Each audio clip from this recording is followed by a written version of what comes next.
Assalamualaikum warahmatullahi wabarakatuh. Selamat pagi anak-anak semuanya. Apa kabar nih kalian semua? Semoga kalian sehat selalu dan selalu dalam lindungan Allah Subhanahu wa taala. Ya, bertemu lagi dengan saya. Hari ini kita akan membahas materi yang berbeda dari pelajaran kita hari ini, yaitu Al-Quran Hadis. Namun sebelum kita beranjak ke pembahasan yang akan kita bahas, sangat bermanfaat sekali pada pagi hari ini. Mari kita sama-sama berdoa. Bismillahirrahmanirrahim. Rabbi zidni ilma warzuqni fahma birahmatika ya arhamar rahimin. Amin.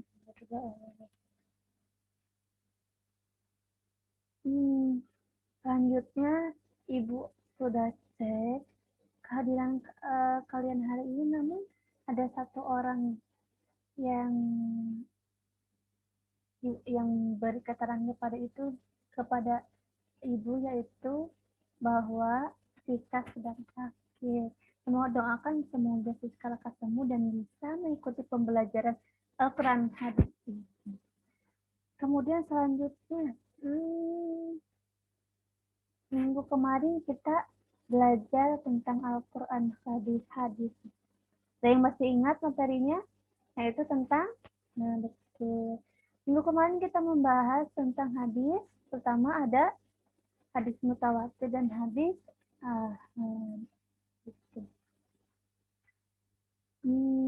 Nah, ada 4 pembahasan yang akan kita bahas. Tentunya sangat bermanfaat untuk kehidupan kita. Pembahasan ini yaitu tentang indahnya ikhlas dalam beribadah. Kita akan mempelajari bagaimana indahnya ikhlas dalam beribadah. Begitu. Pembahasannya Bu apa aja nih? Yang pertama ada Quran surat Al-An'am ayat 162 sampai 167. Yang kedua ada Quran surat Al-Bayyinah ayat 5, dan yang ketiga ada hadis riwayat Bukhari. Yang keempat nih, kita akan bahas bagaimana nih sikap yang harus kita terapkan dari kandungan hadis Quran surat Al-An'am dan Quran surat Al-Bayyinah. Seperti apa sih yang harus kita lakukan, yang harus kita praktekkan dalam kehidupan sehari-hari. Yang pertama tadi ada surat Al-Bayyinah ayat 5, ada Al-An'am 162 sampai 163, ada hadis tentang keikhlasan dalam beribadah. Sebelum kita memahami nih secara mendalam bagaimana isi kandungannya, bagaimana perilaku yang harus kita lakukan dalam kehidupan sehari-hari, marilah kita baca dengan baik dan benar. Quran surat Al-An'am ayat 162 dan 163. Ibu baca satu kali, anak-anak sekalian ikuti setelah ibu ya. Yaqul inna sholati wa nusuki wa mahyaya wa mamati lillahi rabbil alamin la syarika lahu wa bidzalika umirtu wa ana awwalu muslimin.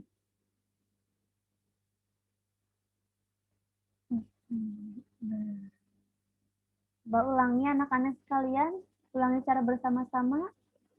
Dibaca Quran surat Al-An'am ayat 162 dan 163. Nah, coba kita bahas bagaimana hukum bacaan yang terdapat dalam ayat ini. Qul inna itu apa? Gun solati man tobi wa nusuki wa mamati man tobi lillahi lafzul jalalah tarkib. Mengapa tarkib? Karena sebelumnya ada harokat kasroh. Rabbil alamin. Alif lam komariah. Mengapa alif lam komariah? Karena alif lam tidak ditemukan tasydid.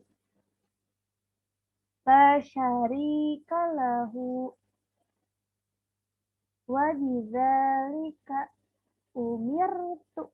Umirtu yaitu tarkib karena sebelumnya wa anna awwalul muslimin, yaitu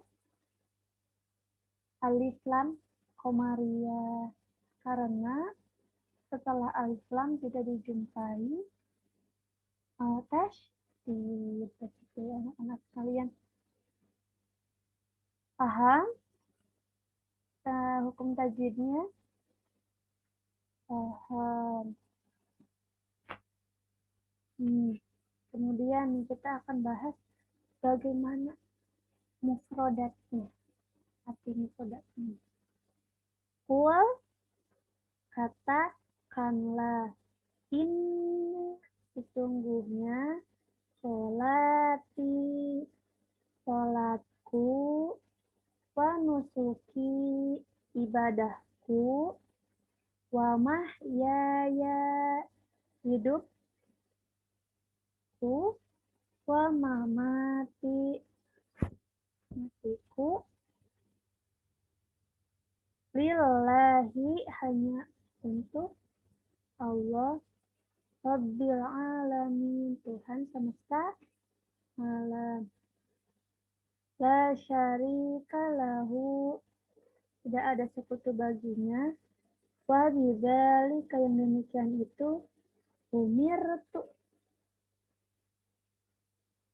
diperintahkan kepadaku, wa ana, dan saya awalul muslimin, itu yang pertama-tama muslim. Kemudian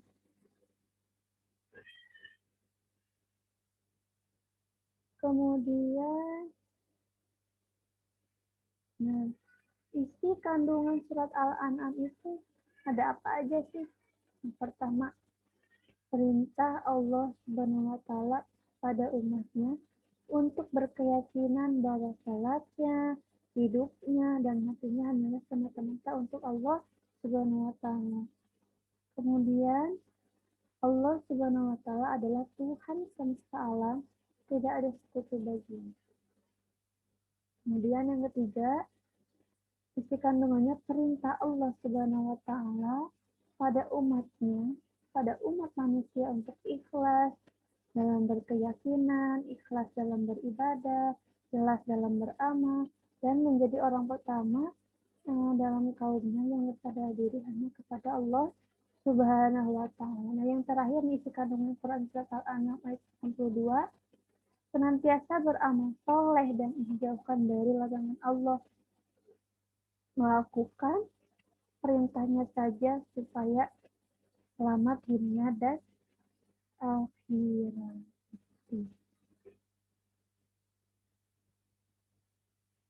Kemudian selanjutnya kita akan bahas tadi pembahasan kedua, yaitu Quran surat Al-Baqarah ayat 5. Gimana nih tentang Quran surat Al-An'am? Sudah paham semuanya? Semuanya sudah paham? Sudah paham. Selanjutnya kita akan bahas dalam Quran surat Al-An'am tadi ada satu kata kunci, ikhlas. Apa itu ikhlas? Apa Bu pengertiannya? Secara bahasa ikhlas itu tulus dan bersih. Ikhlas itu ya. Dan secara istilah ikhlas itu mengerjakan sesuatu kebaikan dengan semata-mata mengharap ridho Allah Subhanahu wa Ta'ala. Nah, ciri-ciri ikhlas itu apa, Bu? Yang pertama, bersungguh-sungguh dalam beramal. Yang kedua, mudah memaafkan kesalahan orang lain. Ketiga, beribadah hanya kepada Allah. Yang keempat, dalam berdakwah tidak pernah berhenti. Nah, Bu, dari pengertian ikhlas, dari ciri-cirinya, Bu, bagaimana contohnya? Terus ikhlas itu seperti apa, Bu? Nih, Ibu punya satu kisah, kalian dengarkan dan simak baik-baik. Nih, katakan saja seorang laki-laki namanya Ahmad ya. Hmm, pada waktu pada waktu zuhur berkumandang, dia ke masjid ya. Dia menjadi si Ahmad ini menjadi imam salat berjamaah di masjid pada waktu itu. Nah, Ahmad nih agak dianggap lebih, saya alim ulama nih, saya paling soleh, saya berilmu gitu. Menurut Ahmad itu emang jadi dia itu supaya terlihat berilmu gitu di hadapan para jemaah, pada para makmumnya, dia pertama memfasih-fasihkan bacaannya. Dia membaca surat yang panjang-panjang. Padahal waktu dia sholat sendirian, waktu sholat munfarid, dia tidak seperti itu. Nah, secara tidak langsung, sikap Ahmad ini mencoreng niat baik seseorang, mencoreng niat baik dirinya sendiri yang tadinya ingin harusnya kalau beribadah itu harus ikhlas gitu. Ikhlas hanya tujuannya hanya untuk mendapat ridho Allah Subhanahu wa taala, bukan ingin mendapat pujian dari orang lain begitu. Nah, jadi niat Ahmad tadi berubah, yang tadinya ikhlas, yang tadinya beribadah sholat untuk mendapat ridho Allah, tapi karena ada sedikit niat dia supaya terlihat berilmu gitu. Jadi dia mencoreng niat baik itu, mencoreng ikhlas itu. Kemudian selanjutnya, nah kenapa nih harus belajar ikhlas? Ikhlas itu berat, Bu. Gitu. Nih, kalau kita praktekkan ikhlas dalam kehidupan sehari-hari, hati menjadi tenang, tentram, damai, tidak ada beban dalam hati gitu. Karena semua dikerjakan dengan ikhlas. Gitu. Yang kedua ada hidup menjadi bahagia, karena seseorang yang melakukan ikhlas, melakukan amal ibadah dengan hati lapang, hati ikhlas, hidupnya akan menjadi bahagia karena terbebas dari permasalahan. Yang ketiga ada meningkatkan kesabaran. Nah, ikhlas ini meningkatkan level kesabaran seseorang. Orang yang ikhlas melatih dirinya supaya menahan emosi. Jadi dia tidak memiliki sifat emosional. Yang kedua, di pembahasan kedua kita akan bahas Quran Surat Al-Bayyinah ayat 5. Nah, mari kita baca dengan baik dan benar. Quran Surat Al-Bayyinah ayat 5. A'udzu billahi minasyaitonir rajim. Bismillahirrahmanirrahim. Wa ma umiru illa liya'budullaha mukhlishina lahuddin hunafa wa yuqimus salata wa yu'tuz zakat wa dzalika dinul qayyimah. Coba kalian ulangi, dibaca dengan baik dan benar Quran Surat Al-Bayyinah ayat 5 ini secara bersama-sama. Dimulai dengan kamu.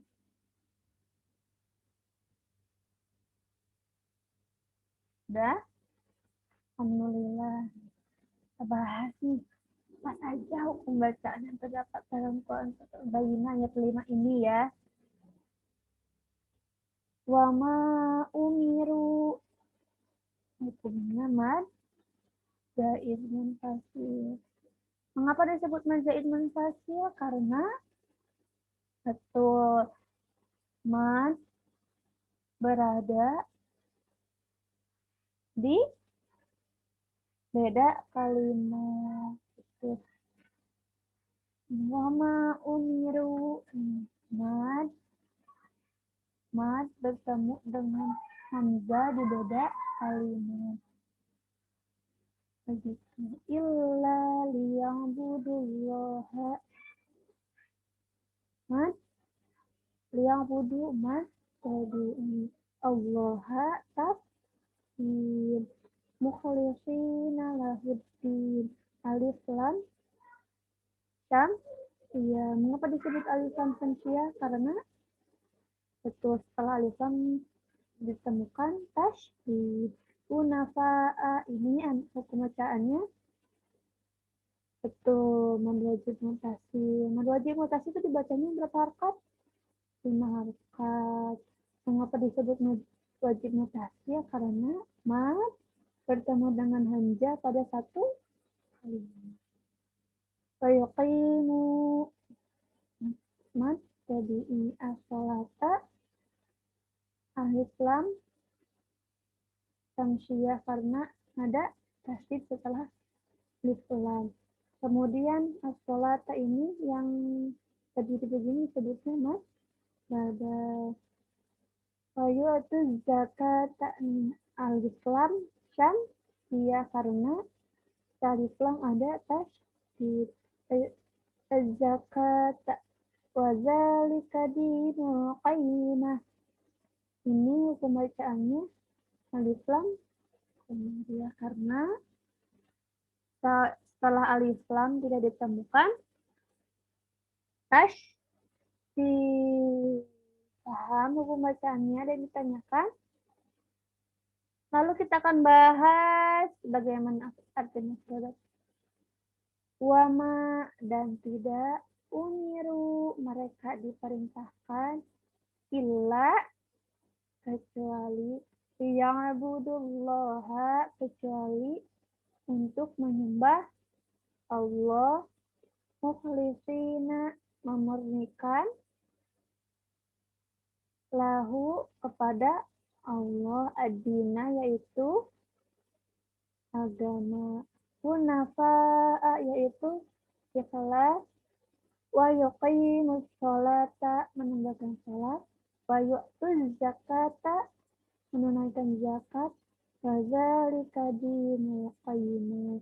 Wa zalika yang demikian itu dinu agama al-qayyim agama yang lurus. Coba ulangi. Mufradatnya wama artinya umiru illa liya'budullaha mukhlisina lahu ad-dina hunafa'a wa yuqimus sholata wa yu'tuz zakata wa zalika dinul qayyim. Kemudian nih, apa Bu isi kandungan surat Al-Baqarah ayat 5 ini? Pertama, perintah menunaikan zakat. Kedua, sebagai seorang muslim wajib untuk mendirikan sholat 5 waktu. Karena sholat bilangnya agama. Yang ketiga yaitu perintah untuk beragama kepada Allah Subhanahu wa Ta'ala. Supaya jauh dari kata riya dan syirik. Tidak boleh dalam beribadah menyekutukan Allah ya. Kita beribadah tujuannya untuk mendapat ridha Allah Subhanahu wa Ta'ala. Bu, tadi dibahas terus di dalam surat Al-Baqarah itu ibadah. Apa pengertiannya, Bu? Nah, secara bahasa, ibadah itu yaitu merendahkan diri kita tunduk. Secara istilah, taat kepada Allah dan melaksanakan perintahnya melalui lisan para ibadah itu ada 5 macam anak-anak.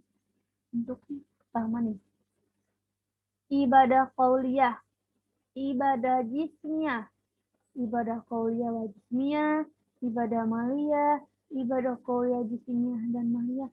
Saya bingung apa aja nih penjelasannya gitu tentang macam-macam ibadah ini, pengertiannya bagaimana, contohnya bagaimana. Ini kita bahas ya. Ibadah qauliyah itu adanya ibadah dalam ucapan.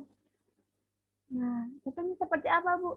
Ya, kita sering beristighfar, tasbih, tahmid, tahlil gitu. Coba bacaan tasbih itu subhanallah, Nah, tadi bacaan istighfar tadi apa? Astagfirullah. Yang kedua ada ibadah jismiyah. Maksudnya ibadah jismiyah itu ibadah fisiknya, fisik kita. Seperti puasa. Kita puasa berarti kita sedang beribadah. Ada yang ketiga ibadah qauliyah wa jismiyah. Ibadah qauliyah, ibadah ucapan dan ibadah perbuatan. Contohnya salat. Kita salat Allahu Akbar. Ibadah kita mengucapkan Allahu Akbar dan kita melakukan takbiratul ihram. Takbiratul ihram dalam sholat. Ibadah maliyah nih yang keempat, yang melibatkan harta nih. Kita bersedekah, infak, zakat itu harus diniatkan ikhlas karena Allah dan merupakan ibadah dengan semata-mata tujuannya untuk mendapat ridho Allah. Nah, yang terakhir adalah ibadah qauliyah, ibadah jismiyah, ibadah maliyah. Di ibadahnya berupa bacaan, perbuatan, dan harta. Contohnya haji. Haji itu ibadah ucapan, ibadah perbuatan juga, dan ibadah dalam hati juga. Yang ketiga nih. Tadi Quran Surat Al-Baqarah sudah paham semuanya? Sudah? Alhamdulillah. Yang terakhir ini hadis Bukhari. Ibu bacakan ya. An Aisyah radhiyallahu anha anna Nabi sallallahu alaihi wasallam kana yaqumu minal laili hatta tatafattara qadamahu. Faqultu lahu lima tasna'u hadha ya Rasulullah wa qad ghafarallahu laka ma taqaddama min dhanbika wa ma ta'akhkhara. Qala afala uhibbu an akuna abdan syakuran. Qala maka suralahmuhu shalla jalisan fa idza arada ayyarka qoma faqara tsumma raka. Artinya nih, dari Aisyah radhiyallahu anha bahwa Nabi sallallahu alaihi wasallam melaksanakan sholat malam hingga kaki beliau bengkak-bengkak. Aisyah radhiyallahu anha berkata, "Hai Rasulullah, kenapa engkau melakukan ini padahal Allah telah mengampuni dosamu yang telah berlalu dan yang akan datang?" Beliau bersabda, "Apakah aku tidak suka menjadi hamba yang bersyukur?" Dan tatkala beliau duduk, apabila hendak ruku, maka beliau berdiri. Kemudian membaca beberapa ayat, lalu ruku. Nah, dari hadis Bukhari ini, isi kandungannya pertama, menurut kitab Manazilus Sya'irin, ikhlas itu ada 3 derajat. Ikhlas itu ada 3 derajat. Pertama, tidak melihat amal sebagai amal. Tidak mencari imbalan dari amal. Yang kedua, malu terhadap amal sambil tetap berusaha, artinya merasa amalnya itu belum layak dakwaan Allah Subhanahu wa taala. Jadi sehingga amalnya telah dilakukan, terus beribadah dan selalu bersyukur. Yang ketiga, memurnikan amal. Jadi amal itu dilakukan sesuai tuntutan agama, didasari oleh Al-Quran karena diperintahkan Allah Subhanahu wa taala. Nih, pembahasan terakhir kita nih pada hari ini. Sikap dan perilaku yang dapat diterapkan sebagai penghayatan pengamalan. Quran Surat Al-An'am ayat 162 sampai 163. Ya, bagaimana nih? Bagaimana sih perilaku orang ikhlas dalam beribadah? Menurut Quran Surat Al-An'am ayat 162 sampai 163. Pertama, selalu beribadah kepada Allah secara ikhlas, serta menghindari riya dan syirik. Yang kedua, senantiasa ikhlas dalam beramal dan mengharapkan ridho Allah. Dan yang ketiga, selalu melaksanakan amal soleh agar selamat dunia dan akhirat.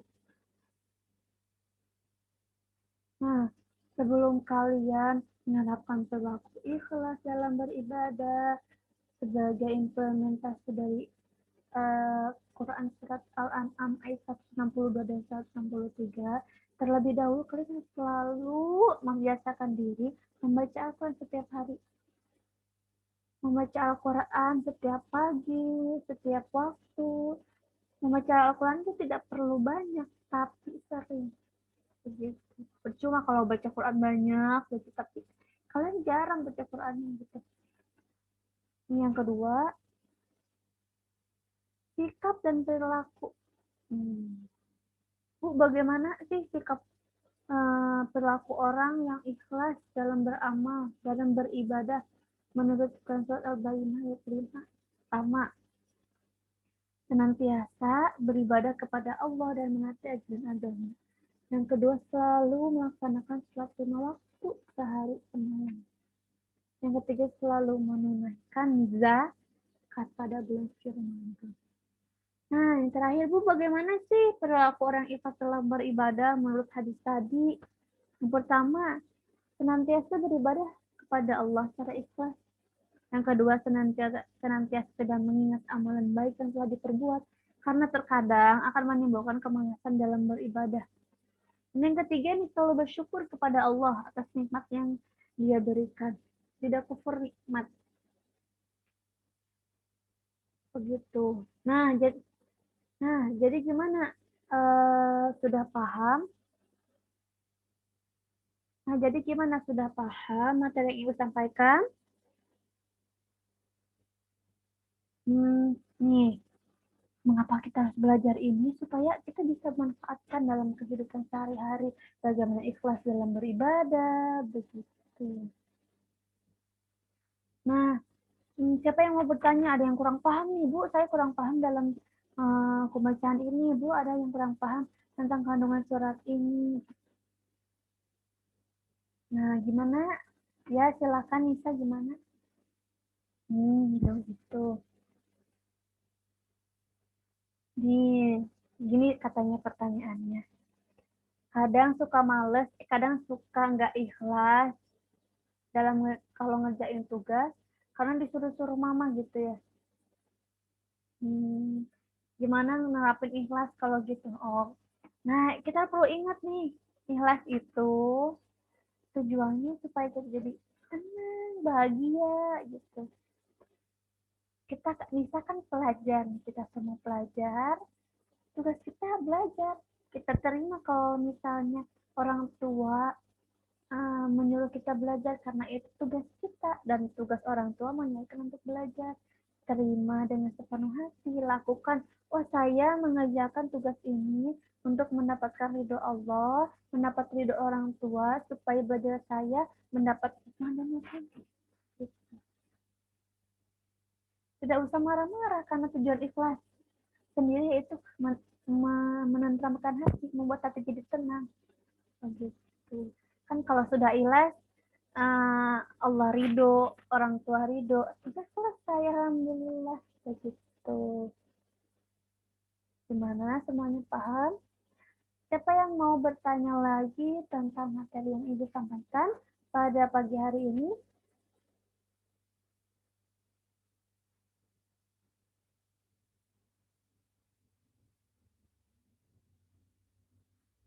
Nah, ya baik.